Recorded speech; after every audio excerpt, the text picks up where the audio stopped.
आपके हिसाब से एग्रीकल्चर का क्या भविष्य है?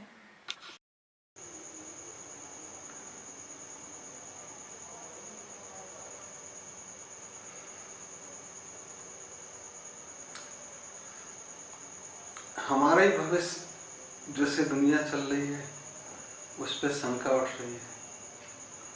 तो जब हमारा ही भविष्य नहीं रहेगा तो एग्रीकल्चर या दूसरे किसी भी कल्चर के भविष्य के बारे में सोचना जास्ती होगी। जिस तरह से दुनिया चल रही है कि इतने सारे न्यूक्लियर पावर सेंटर्स हैं और उनके पास इतने बम्स हैं कि इस पूरी धरती को वो 6 बार खत्म करने के लिए पर्याप्त है और बने जा रहे हैं, चाहे ट्रीटी कोई भी हो, चाहे टेस्टिंग बैंड ट्रीटी हो, चाहे फर्स्ट यूज की ट्रीटी हो। लेकिन तुम देखोगे कि जो देश दूसरों को बनाने देने से रोकते हैं उन देशों के पास तो बमों की संख्या बढ़ती ही जा रही है, चाहे वह वैक्यूम बम हो, हाइड्रोजन बम हो, न्यूक्लियर बम हो या सैटेलाइट बॉम्ब्स जो आने की कोशिश चल रही है वो हो, या एनर्जी वेव्स जो माइंड्स को डिस्टर्ब कर सकती हैं, पागल कर सकती हैं। केमिकल वॉरफेयर है ही, और ऐसे बम जो डीएनए डिस्टर्ब कर सकते हैं, उसकी संख्या बढ़ती जा रही है। तो ये पूरी की पूरी धरती के भविष्य के बारे में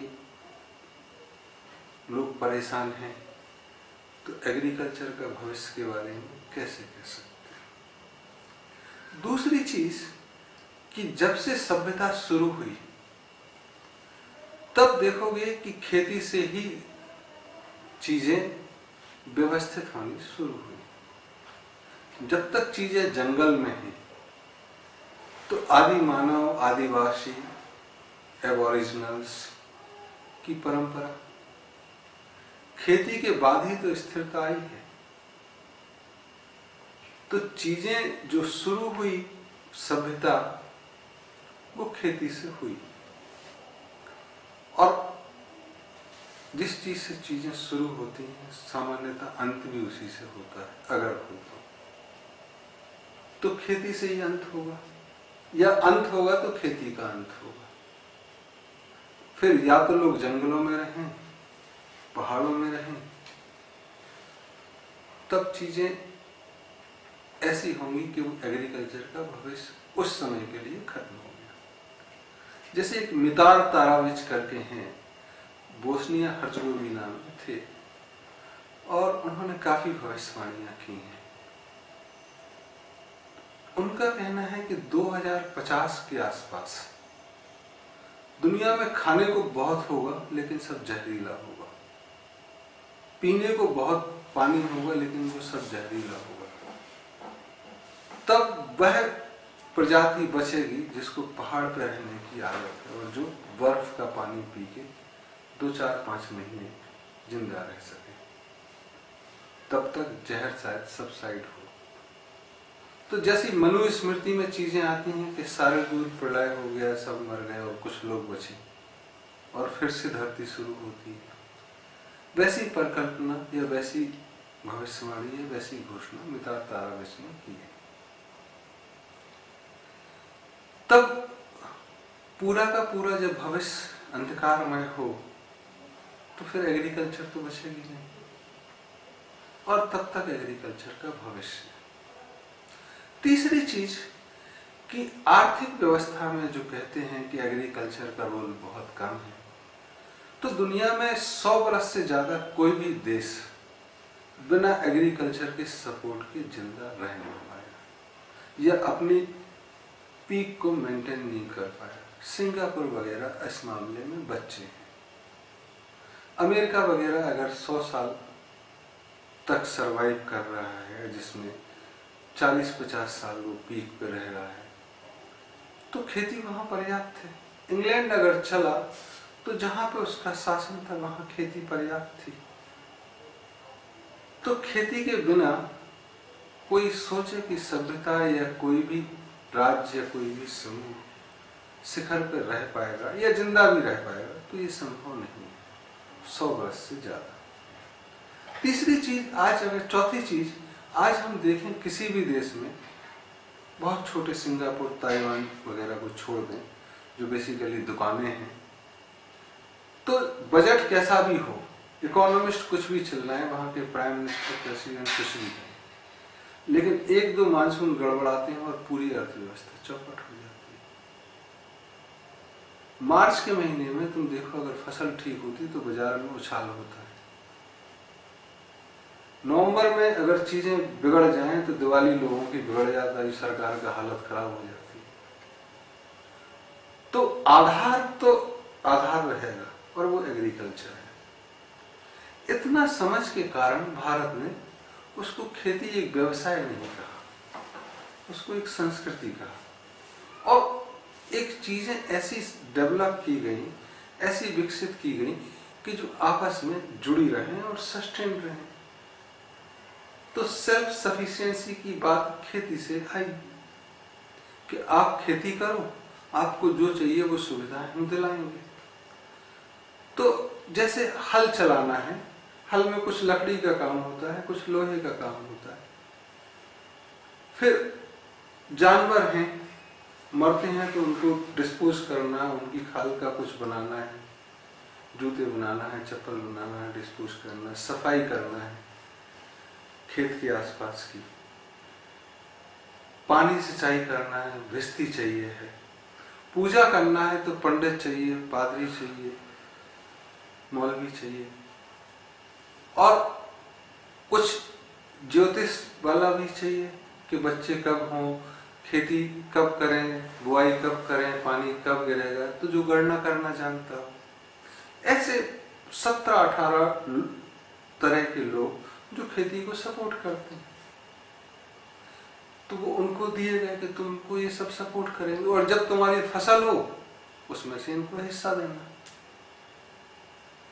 तो सारे लोग उसमें कोऑपरेट करते थे और सारे लोग उसके लिए प्रार्थना भी करते थे कि खेती अच्छी नहीं होगी तो हमको हिस्सा नहीं मिलेगा, उस पर डिपेंडेंस है। तो एक आदमी खेती नहीं करता था, एक पूरा कॉर्पोरेट होता था या कॉर्पोरेशन होता था जो उसको करता था, जो अलग अलग चलते थे, सबको हिस्सा मिलता था। तो पूरी की पूरी जीवनचर्या उस खेत पे केंद्रित रहती थी और उसके आसपास के पेड़ पे जीवन खुशहाल था। तब तुम कहोगे कि नहीं, उसका मेहनताना कम मिला, फसल खराब हो जाए तो क्या, तो तुम देखोगे कई समय तक अगर फसल खराब हो गई तो कोई मांगने नहीं जाता था और सारे लोग रोते थे। और उस समय तुम देखोगे कि जैसे पानी बरसना है और 25 जून को बरसा और 25 जून को पानी नहीं बरसा तो पूजाएं शुरू हो जाएंगी। ये काम पंडित का है, चाहे पूजा से पानी बरसे ना बरसे वो एक अलग चीज है।